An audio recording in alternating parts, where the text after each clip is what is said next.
Hi, this is Maria Williams.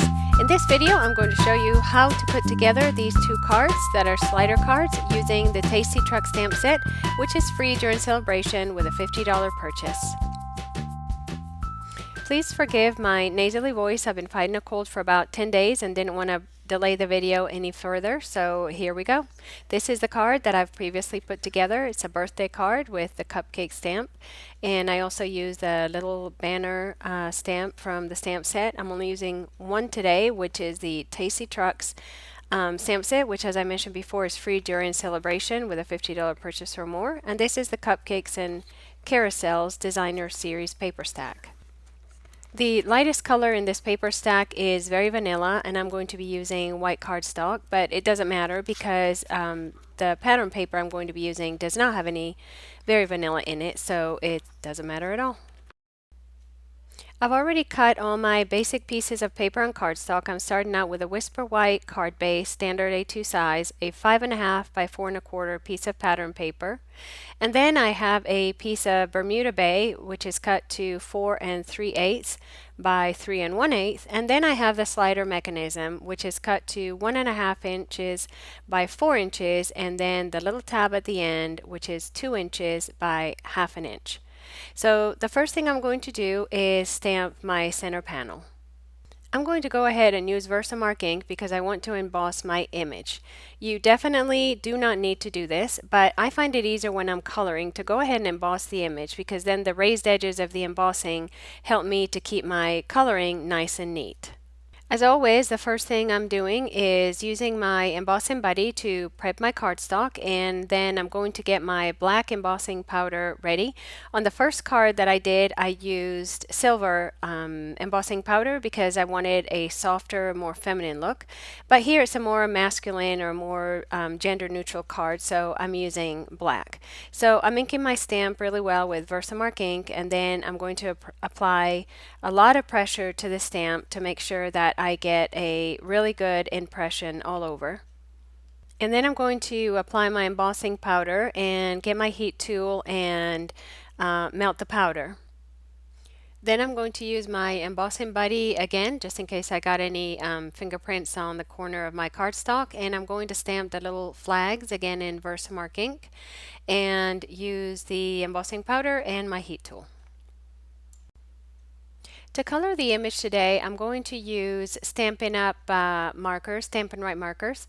For the ground, I'm using Crumb Cake, and then I'm using a Soft Sky marker to color the stripe on the truck, and then I'm going to use Basic Gray for the body of the truck. You could definitely use the watercolor pencils here. If you have Copics, you could use those. Anything would be good to color these images, and because they're sort of fairly whimsical images, I don't think you need to do shading, plus there's not a whole lot of room for it. So I think basic coloring is fine. I'm using Soft Sky for the top of the truck. I'm not really sure what that is. And then I'm using Bermuda Bay and So Saffron to color in the flags. And this color scheme was really inspired by the paper. Those three colors, the Soft Sky, Bermuda Bay, and So Saffron, are all part of the Cupcakes and Carousels paper stack. So those are the colors I chose, and I'm using the Soft Sky to also add a little bit of shading to the window just so they don't look so totally flat. Now I'm using black to color in the tires, and I'm also going to use black to go around the areas around the windows. These markers have a writing tip and a brush tip, and I thought I started out with the brush tip to fill around the windows, and then I thought maybe I should use the writing tip instead because it's smaller, but I actually found that I liked the brush tip even for this tiny little area just because it's a little bit pointier. For the awning, I decided to use Bermuda Bay again so that I would have that color more than once on the truck, and I also use the brush tip even though these little areas are so tiny. For the headlight, I used So Saffron, and then for the reflectors, I used Real Red. On the birthday card that I made, I used Pink Pirouette for the body of the truck, Melon Mambo for the awning, and Smoky Slate for the thing on top of the truck. And I believe I also used Melon Mambo on the reflectors. I'm taking a gel pen and adding a couple little arcs to the tires so that they look like highlights. And then I'm going to sponge a little bit of soft sky ink around the top of the panel just to add a little bit more depth. Okay, so now for the fun part of the card. I am using a small ruler or straight edge and an X-Acto knife to cut out the window of the truck. When I cut with an X-Acto knife, I like to place the straight edge or the ruler on top of the part that I want to keep. That way, if my blade slips and I cut away from the ruler, I'm only damaging the part that is going to get cut out. Every time I make a cut, I'm rotating the paper so that the ruler and the X-Acto knife are in the most comfortable position for me to cut. And then once I've cut out the whole window, if there are any little bits I need to touch up, I can do that. And if there are any raw edges that are white, I'm just going to use the marker to color them black and kind of disguise the little mistake. To create the slider, all I have to do is take that 1.5 by 4-inch strip that I cut earlier, apply some snail adhesive on the short end, one short end, and then attach that 2-inch by 1/2-inch piece. This is the part that will prevent the slider from coming all the way out once we finish the mechanism. Then I'm going to take that and place it on the back of my panel in such a way that the window is completely covered, and I'm going to, with a pencil, mark the edges. Then I'm going to take some foam adhesive strips and I'm going to place them along each one of those lines toward the outside of the card to create a channel that my slider will go through. If you make this channel too wide, your slider will wobble a lot as you pull it in and out. So you want to make it so it's just barely wide enough that the slider can slide through it. Since my slider is coming out from the back end of the truck, which is stamped at the left end of the panel, that is where I am placing the two parallel pieces of foam tape. And then at the opposite end, I'm going to place another piece perpendicular to those. That's just going to keep the slider from sliding out from the opposite end. Now here's a step I should have done before I put on the foam tape. I need to create a notch that the slider is going to come out of. So as soon as I marked the lines, I could have gone ahead and done that.